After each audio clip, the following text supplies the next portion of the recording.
থেকে গেছে, পালাও। এবার গ্রামে সব ভেসে যাবে, একটা লোকও কেউ বাঁচবে না, পালিয়ে যাও। এবার কি হবে বলো তো? চোখের সামনে বাঁধ ভেঙে জল ঢুকছে হু হু করে। এবার তো আমাদের গ্রাম বাড়ি ঘর তো সব এসে যাবে, আমরা সবাই মারা যাবো। একটু ধৈর্য ধরো, সবাই পালাচ্ছে যেমন ভয়েতে পালাতে দাও, আমরা একটু অপেক্ষা করে তারপর দেখি ব্যাপারটা। কিন্তু আমাদের ভালো বাঁধ এভাবে কি করে ভেঙে গেল বলো তো? প্রতি বছর বৃষ্টিতে বাঁধ মেরামত করা দরকার, এবছরের মেরামতিটা বোধহয় ঠিক হয়নি। তাহলে তো আমাদের সকলে মিলে মাধববাড়ির কাছে যাওয়া উচিত। গ্রামের সকলকেও দায়িত্ব নেওয়া উচিত, বর্ষার সময় নিয়ম করে বাঁধ পাহারা দেওয়া উচিত। এখন বিপদের সময় এসে সব এক জায়গায় হয়ে দাঁড়িয়ে থাকলে কোনো লাভ হবে বলো? ঠিক বলেছো তুমি, তবে আমরাও এখানে দাঁড়িয়ে থেকে আর কি করবো? চলো ঘরের দিকে যাই, এতক্ষণে হয়তো ওদিকেও জল চলে গেছে। ঠিক কথা, চলো চলো, আপাতত যতটা আছে রক্ষা করা যাক, পরের কথা পরে ভাবা যাবে। গ্রামের অর্ধেক লোক পালিয়ে গেছে ভয়, আমাদেরও ঘর তোরে যা অবস্থা, ভালো মন্দ কিছু একটা হয়ে যেতে বেশি সময় লাগবে না, কি করি বলো তো? দেখো, যাই হোক ভরসা তো করে থাকতেই হবে, তাছাড়া কি আর কোনো উপায় আছে? সবাই তো আজকে চলে গেল, কালকে এসে জল কমলে আবার বসে পড়বে আগের মতো, কিন্তু আমরা যদি ছেড়ে যাই তাহলে সব শেষ হয়ে যাবে। এত কষ্ট করে যে পুকুরে বাঁধ দিয়ে মাছের ব্যবসা শুরু করেছে, সেগুলো সব ভেসে যাবে। আর গ্রামের হাঙরের দল সেগুলো ধরে ধরে খাবে। না না, পালিয়ে যাওয়া কোনো সমাধান নয়, আমরা এখানেই জন্মেছি, এখনো পর্যন্ত সমস্ত সমস্যার মোকাবিলা করেছি এখান থেকেই। আর যদি নতুন কোনো সমস্যা আসে, এখানে থেকেই তার সমাধান করব, হেরে যাব না। হেরে গেলে চলবে না আমাদের, তার চেয়ে বরং চলো পুকুরের ধারে গিয়ে দেখি কি অবস্থা। কেউ তো আর আমাদের সাহায্য করতে আসবে না, যদি বাঁধ খারাপ হয়ে গিয়ে থাকে পুকুরের দুজনে মিলেই মেরামত করব। তবু কষ্টের ধন কাউকে এভাবে নিতে দেব না, কিন্তু একটা বিষয় বুঝতে পারছি না, বুঝলে তো? কি বিষয় শুনি? এত কষ্টের মধ্যেও আমার একটা বিষয় বারবার মনে হচ্ছে যে গ্রামের এত ভালো বাঁধ ভাঙলো কি করে? কপালে থাকলে সব হয়, বুঝলে তো? এভাবে ভাঙলো ভেবে আর কি কোনো লাভ আছে? আমাদের দুঃখের বোঝা তো আমাদের বয়ে নিয়ে যেতে হবে, পেটে খেতে পাই না পাই, পুকুরের মাছ আটকানো এখন আমাদের আসল কথা। চলো চলো, আর দেরি করা ঠিক হবে না, কোদাল গাইতি আর ঝুড়ি নিয়ে নাও। ব্যাপারটা ঠিক বুঝতে পারছি না, বুঝলি তো? কোন ব্যাপারটা বলেন তো বাবু? গাধা নাকি তুই? এত কাণ্ড করে বাঁধ ভাঙলাম দুজনে মিলে একটা আশা নিয়ে, আর হলো উল্টোটা। সত্যি বাবু, দুনিয়ার সবাই গ্রাম ছেড়ে চলে গেল, কিন্তু যাদেরকে তাড়াতে চাইলাম তারা কিন্তু ঠিক বসে রইল এখনো পর্যন্ত। ভেবেছিলাম প্রাণের মায়ায় কালকে রাতেই সবার সাথে চলে যাবে শয়তানগুলো, আর আজকে সকালে আমরা গিয়ে পুকুর অধিকার করব। সত্যি যেন কই মাছের জান, এই গোপাল আর ওর বউটাকে কত কাণ্ডই করেছি, কিন্তু সোজা উপায় গ্রাম থেকে তাড়াতে পারলাম না বাবু। এখন দেখ, সবাই মিলে আমার কাছে আসবে নালিশ করতে যে বাঁধ ভেঙেছে কেন, ইত্যাদি ইত্যাদি। কেউ তো আর জানে না যে আমরাই ভেঙেছি। সে না হয় যা হোক কিছু একটা বলে দেব, কিন্তু ওদের দুজনের কি করা যায় বলতো? যতটা জল ঢুকেছে তাতে পুকুরও ডুবেনি, এই অবস্থায় কোনো কিছু ছুতো করে ওদেরকে তাড়ানো অসম্ভব। একবার যদি ওদের পুকুরটা নিজেদের নামে করতে পারতাম, তাহলে আমাদের মাছের ব্যবসা আর ওদেরটা এক জায়গায় করে এই গ্রামের সব থেকে বড় মাছের ব্যবসায়ী হয়ে উঠতে পারতাম। এমনিতে আপনি সব থেকে বড়, সে নিয়ে কোনো সন্দেহ নেই। থাক, আর আমাকে গাছে তুলতে হবে না, এখন অন্য কিছু একটা ভাব। কি ভাববো বলুন তো? তবে একটা বিষয় জানি, ওই যে বুড়ি আছে না, ওর থেকে ওরা বেশি সাহায্য পায়, বুড়ি সাহসী এত উঠছে। ঠিক আছে, বুড়ির ডানা ছেড়ে দেবো, তবে এবারে বড় কিছু একটা ভাব, যাতে একদম খতম হয়ে যায় ওরা। দেখ, আমি যখন একবার বলেছি যে ওদের সম্পত্তি নেব, তখন নেবই। এবার পালিয়ে গেলে প্রাণে বেঁচে যেত, পালিয়ে যখন যায়নি তখন মরতে হবে, পরিষ্কার কথা। ঠিক আছে, সেরকম কিছু একটা ভাবছি, আপনাকে চিন্তা করতে হবে না। সাবধানে থাকিস, ব্যাপারটা যেন জানাজানি না হয়। কাকপক্ষী তো টের পাবে না বাবু।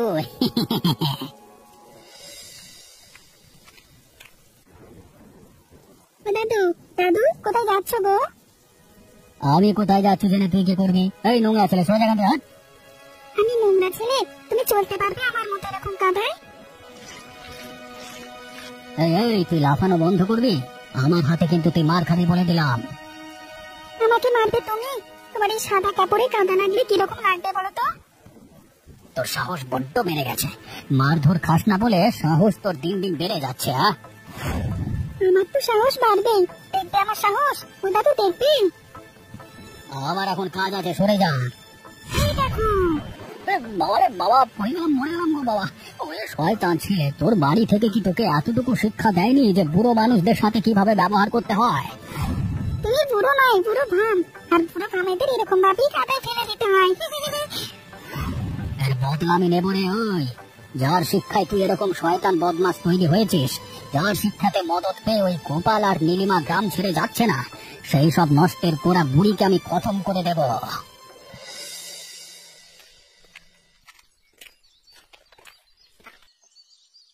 তোমার আজকাল বড্ড বার বেড়েছে বুড়ি। ওই কি বাবু, আপনি আপনি এই সময় এলেন? আসতে বাধ্য হলাম। নিজেকে যতটা সতী তুমি মনে করো ততটা তুমি নও। কেন, কি করেছি বাবু আমি? কি করেছো? তোমার বুদ্ধিতে এত সাহস পেয়েছে গোপাল আর নীলিমা। মানে? ওদের মাছের ব্যবসা, আমার সেটা পছন্দ নয়, তাই গ্রাম থেকে তাড়ানোর চেষ্টা করছি অনেকদিন। তোমার বুদ্ধিতে ওরা গ্রাম থেকে যাচ্ছে না, তাতেই আমার যত সমস্যা সৃষ্টি হয়েছে। ওরা এত কষ্ট করে সবকিছু শুরু করেছে, কেন চলে যাবে বলুন তো? সেটা দেখার দায়িত্ব তোমার। আমি কি করতে আছে? আমি এই গ্রামের মাতব্বর, আমি যখন আছি তখন তুমি দেখবার কে? ওরা আমার কাছে জানতে চায়, তাই আমি পরামর্শ দিই। পরামর্শ দিয়ে তুমি দেশ উদ্ধার করে দিয়েছো, এবার তোমার উদ্ধার হওয়ার সময় এসেছে। বাবু, আপনার হাতে চুরি কেন? নিজেকে এত ভালো মনে করো আর নাতিকে শিক্ষা দিতে পারো রে? কেন, কি করেছে নীলু? তোমার ওই শয়তান নাতি কোথায়? সকাল হতে কোথাও খেলতে গেছে, ওর ফিরতে তো বেলা হবে। আমি তো কিছু জানি না ও কি করেছে।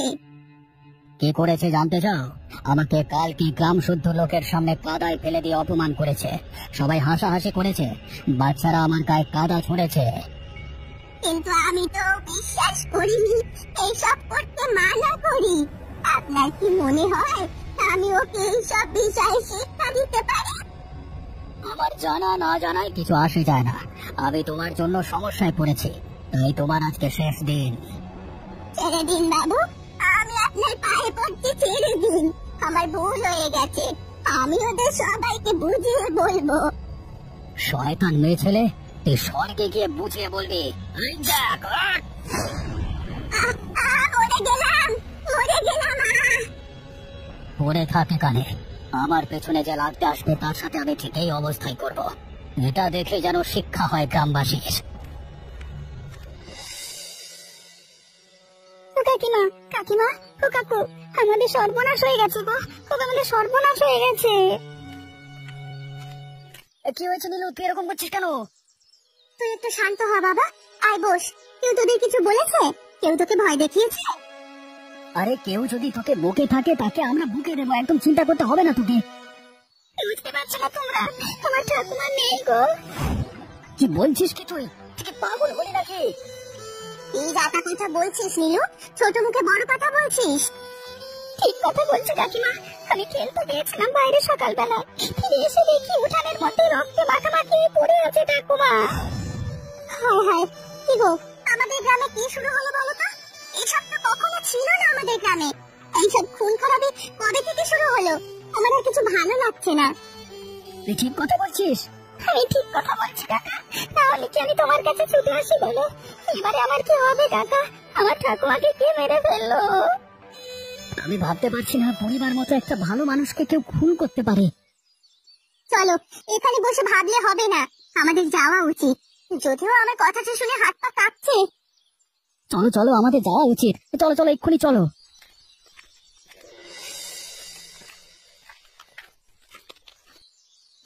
শুনছেন, আমি আপনাকে বলছি। হ্যাঁ বলুন, আপনি কি কি বলবেন আমাকে? বলছিলাম এই গ্রামে শুনেছিলাম বন্যা হয়েছে, কোন দিকে বন্যা হয়েছে একটু বলতে পারেন? যা অবস্থা, তাতে দুদিনের মধ্যে পুরো গ্রাম ভেসে যাবে। আপাতত দক্ষিণ দিকের বাঁধ ভেঙে গিয়ে অধিক ঘর বাড়িগুলো সব ভেসে গেছে। এই দিকটা এখনো শুকনো আছে? হ্যাঁ, একমাত্র আমার বাড়ি আর কয়েকটা বাড়ি শুকনো আছে। সেজন্য কয়েকটা শুকনো কাঠ কুড়িয়ে রাখছি, ভবিষ্যতে কাজে আসবে। কিন্তু আপনি তো নিজের পরিচয়টা দিলেন না। আমি শহর থেকে এসেছি, আমি একজন সমাজকর্মী। যে সমস্ত গ্রাম প্রাকৃতিক কারণে ক্ষতিগ্রস্ত হয় সেই সব গ্রামে গিয়ে আমি কাজ করি। তবে আমার একটা থাকবার জায়গা দরকার। আপনি কি একা এসেছেন? আমি তো একাই মানুষ, আমি এই কাজই করি। তাছাড়া আমার আর সংসারে কেউ নেই। একটা কথা জিজ্ঞেস করবো, কিছু মনে করবেন না তো? না না, বলুন না। আপনিও কি একা? হ্যাঁ, বাবা মা পয়সার অভাবে বিয়ে দিতে পারেনি। আমারও ইচ্ছে ছিল মানুষের জন্য অনেক কাজ করার, তবে সুযোগ পাইনি। তাহলে আমার সাথে মিলেমিশে কাজ করতে পারেন তো আমাকে সাহায্য করবেন? তাহলে তো ভালোই হবে, আমি চাই এরকম কাজ করতে। আর আমাকে দেখে নিশ্চয়ই মানুষটা খুব খারাপ বলে মনে হচ্ছে না? থাক, ও সব কথা আবার কেন? তবে গ্রামে কাজ করতে গেলে একটা কথাও তো থাকতে হবে। আপনি যদি অনুমতি দেন তাহলে আপনার কাছে গ্রামের লোকে কিন্তু বিষয়টা ভালোভাবে নাও নিতে পারে। চিন্তা করবেন না, যদি না ভালোভাবে নেয় তাহলে আমি কিভাবে ভালোভাবে নিতে পারে সেই ব্যবস্থাটাও করে নিতে পারি। আমার কোনো অসুবিধা নেই। আচ্ছা, আমাকে কি রাস্তায় দাঁড় করিয়ে রাখবেন, মানে বাড়িতে নিয়ে যাবেন না? মা, ছি ছি, কি কথা বলছেন? আসুন আমার সাথে আসুন।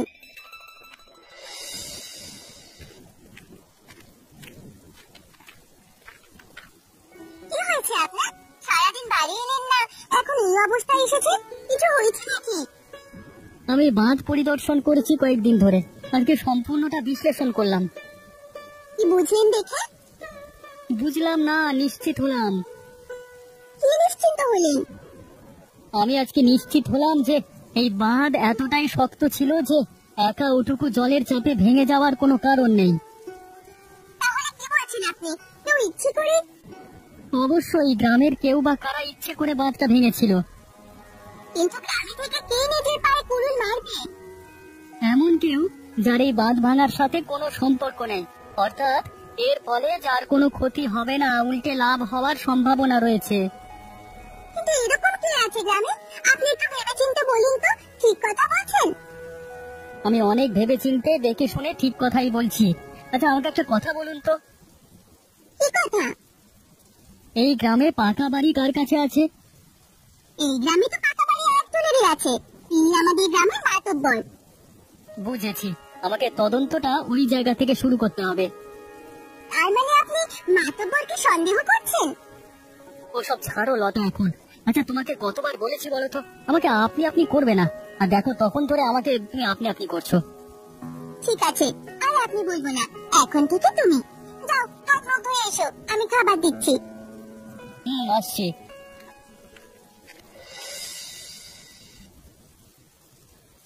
আমার সর্বনাশ হয়ে গেল রে পলাশ।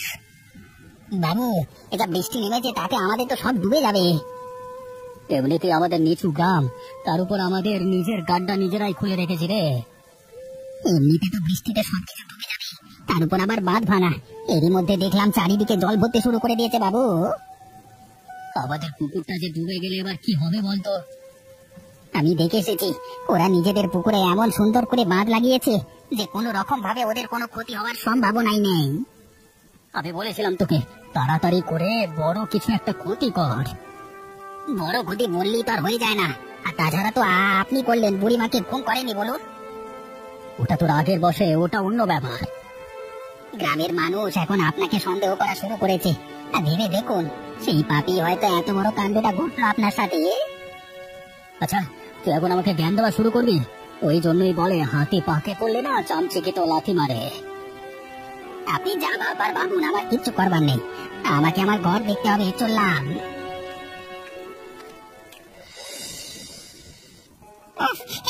মাতব্বরের সাথে এত বড় কাণ্ড হবে ভাবতেই পারা যায় না। যাই হোক, এতদিন আমাদের নিচু গ্রাম বলে দুঃখ ছিল, মাতব্বরের পুকুর ডুবে গিয়ে সেই দুঃখ আমাদের ঘুচে গেল। কাকা, ও কাকা, আমার খুব মজা লাগছে গো, এরকম বৃষ্টিতে ভিজে ভিজে মাছ ধরতে। হ্যাঁ, তোমরা সবাই আনন্দ করে মাছ ধরো। এতদিন আমাদের পুকুরটা বাগাতে চেয়েছে, এবার নিচেরটা গেল। কাউকে কিছু না দিয়ে উল্টে লোকের জিনিসপত্র বাগিয়ে নিয়ে সম্পত্তি বানিয়েছিল। উপরওয়ালা একদম ঠিক শাস্তি দিয়েছে। আর আমরা ভয় পাই না মাতব্বরকে। চলো চলো, সবাই আমরা আনন্দ করে মাছ ধরি। আর সবার বাড়িতে মাছের ঝোল রান্না হবে। কি মজা, কি মজা, কত মাছ, উফ কি মজা। এরকম বর্ষার দিনে মাছের ঝোল, ঝাল, অম্বল, আর কি চাই, একেবারে জমে ঠিক। এটাই তো চাই, এটাই তো জীবন। আমার ঠাকুমাকে যারা মেরেছে তাদের ভালো হবে না, দেখুন, এভাবে তাদেরও শাস্তি হবে। তুই একদম চিন্তা করিস না নীলু, মাথার উপরে ওপরওয়ালা আছেন, তিনি সব দেখছেন, তিনি বিধান করবেন। চল এখন আমরা মাছ ধরি মজা করে।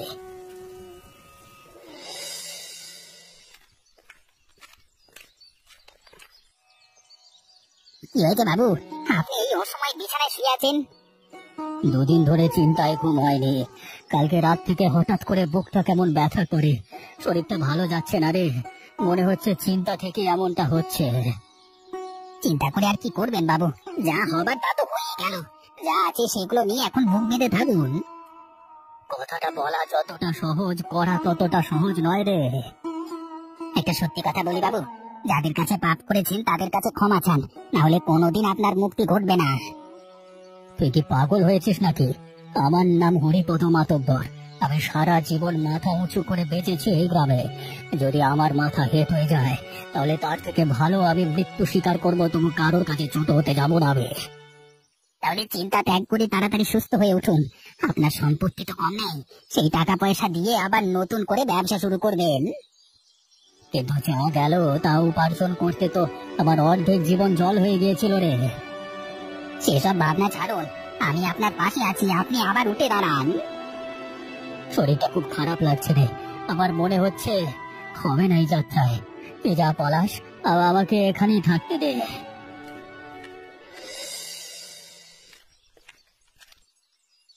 নীলিমা দি, দাদা একটু বাইরে আসবেন? কি হয়েছে, কিছু বলবে? আমার কিছু বলবার ছিল। কয়েকদিন ধরেই আমি গ্রামে এসেছি আপনাদের হয়ে কাজ করবার জন্য। বাঁধ ভেঙে আপনাদের গ্রামে বন্যা হয়েছে, তাই। কি বলবে তুমি? আমি বাঁধ পরীক্ষা করে দেখেছি যে ওটা এমনি এমনি ভেঙে যাওয়ার নয়। তাহলে আমার সন্দেহ হয়েছিল ওটা ইচ্ছে করে ভাঙা হয়েছে। দেখেছো নীলিমা, আমি প্রথম দিনে তোমাকে বলেছিলাম না ওটা ইচ্ছে করে ভাঙা হয়েছে। ঠিক কথা। আর এর পেছনে হাত রয়েছে এই গ্রামের মাতব্বর হরিপদ বাবুর। কিন্তু যিনি এই গ্রামের রক্ষণাবেক্ষণ করেন তিনি নিজে কেন বাঁধ ভাঙবেন? আমি ওর সহকারী পলাশকে ভয় দেখিয়ে সব আসল কথা বার করে এনেছি। কি বলেছে পলাশ? স্বীকার করেছে যে আপনাদের বিশাল বড় মাছের ব্যবসা এবং বাঁধ ভাঙার ফলে যেহেতু সবাই গ্রাম ছেড়ে চলে যেতে পারে এবং তাদের সাথে আপনারাও যেতে পারেন, তাই সেই সুযোগে ওই পুকুরটা অধিকার করে নিজের ব্যবসা বাড়ানোর তালে ছিল লোকটা। এখন উল্টে আপনারা না যেতে বিপদে পড়ে গেছে। আর শুধু তাই নয়, বুড়িমাকেও খুন করেছে ওই লোকটা। কিন্তু এখন এত কিছু করে আর কি হলো? শেষ পর্যন্ত নিজেরই তো সব গেল।